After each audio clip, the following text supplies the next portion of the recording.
Give me my veil. Come, throw it over my face. We will once more hear Orsino's embassy.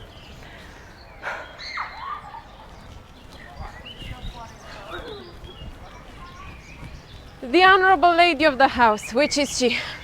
Speak to me. I shall answer for her. You will?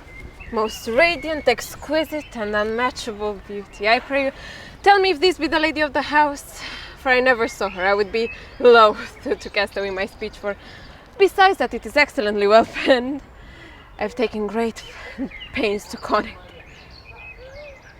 Good beauties, let me sustain no scorn. I'm very comfortable, even to the least sinister usage. Whence came you, sir?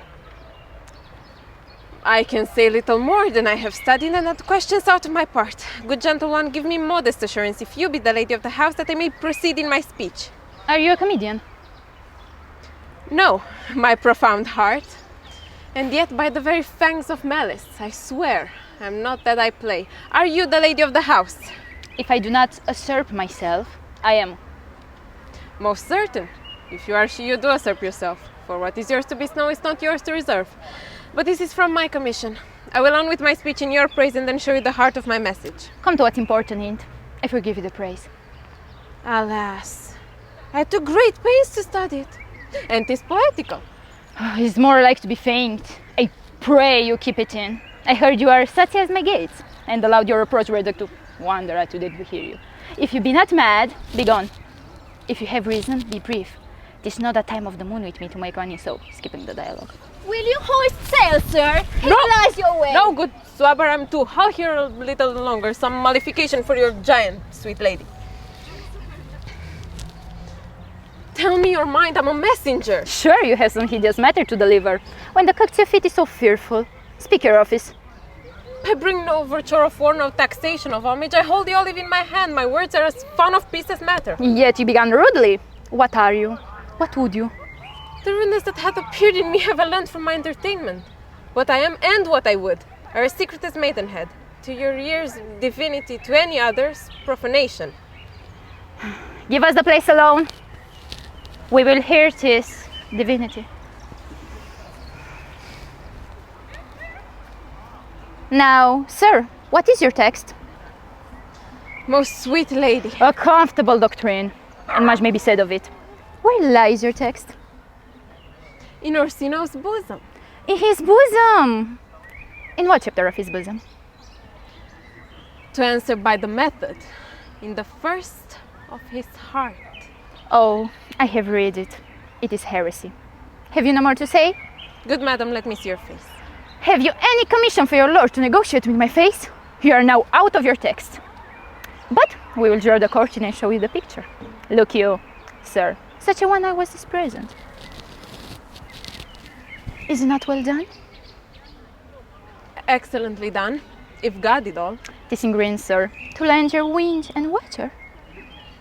'Tis beauty truly blent, whose red and white nature's own sweet and cunning hand laid on. Lady, you're the cruelest she alive if you will lead these graces to the grave and leave the world no copy. Oh, sir, I'll be not so hard-hearted. I will give up the diverse stages of my beauty. It should be inventoried, and every particle and utensil labeled to my will. As item 2 lips, indifferent red, item 2 gray eyes, we list to them. Item 1 neck, 1 chin, and so forth. Where is Saint Heater to praise me? I see what you are. You are proud. But if you are the devil, you are fair. My lord and master loves you. Such love could be but recompensed, though you are crowned the nonpareil of beauty. How does he love me? With adorations, fertile tears, with groans, a thunder love, with sighs of fire. Your lord doesn't know my mind. I cannot love him. Yet I suppose him virtuous. Know him noble, of great estate, of fresh and stainless youth, in voice well divulged, free, learned and violent, and in dimension and the shape of nature a gracious person. But yet I cannot love him. He might have took his answer long ago. If I did love you in my master's flame, with such a suffering, such a deadly life, in your denial I would find no sense, I would not understand it. Why? What would you? Make me a willow cabin at your gate and call upon my soul within the house. write loyal cantos of contemned love and sing them loud even in the dead of night. Hallow your name to the reverberate hills and make the bubbling gossip of the air cry out, Olivia! You should not rest between the elements of air and earth, but you should pity me. You might do much. What is your parentage? Above my fortunes, yet my state is well. I'm a gentleman. Get it to your lord. I cannot love him. Let him send no more. Unless, perchance, you come to me again to tell me how he takes it. Fare you well. I thank you for your pains. Spend this for me. I'm no fit post, lady. Keep your purse. My master, not myself, lacks recompense. Love make his heart of flint that you shall love, and let your fervor, like my master's, be placed in contempt. Farewell, fair cruelty.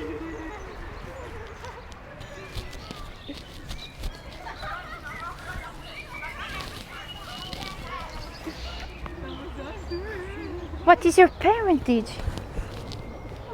Above my fortunes, yet my state is well. I'm a gentleman. I be thrown to art. Thy tongue, thy face, thy limbs, action in spirit, to give the faithful blessing, and not too fast. Soft, soft. Unless the master were the man. How now? Even so quickly my one catch the plague. Methinks I felt this huge perfections with an invisible and subtle steel to creeping at my eyes. Well, let it be. What who? Malvolio. At your service. Run after thy same pervish messenger, the countyman. He left his ring behind him. Would I or not, tell him I owe none of it. Desire him not to flatter with his lord, nor hold him with hopes. I am not for him. If that a youth will come this way tomorrow, I will give him a reason for it. Heidi, Malvolio. Yes, madam, I will. I know not what, and fear to find my eye too great a flatter for my mind. Fate, show thy force. Ourselves we do not owe. What is decreed must be, and be this so.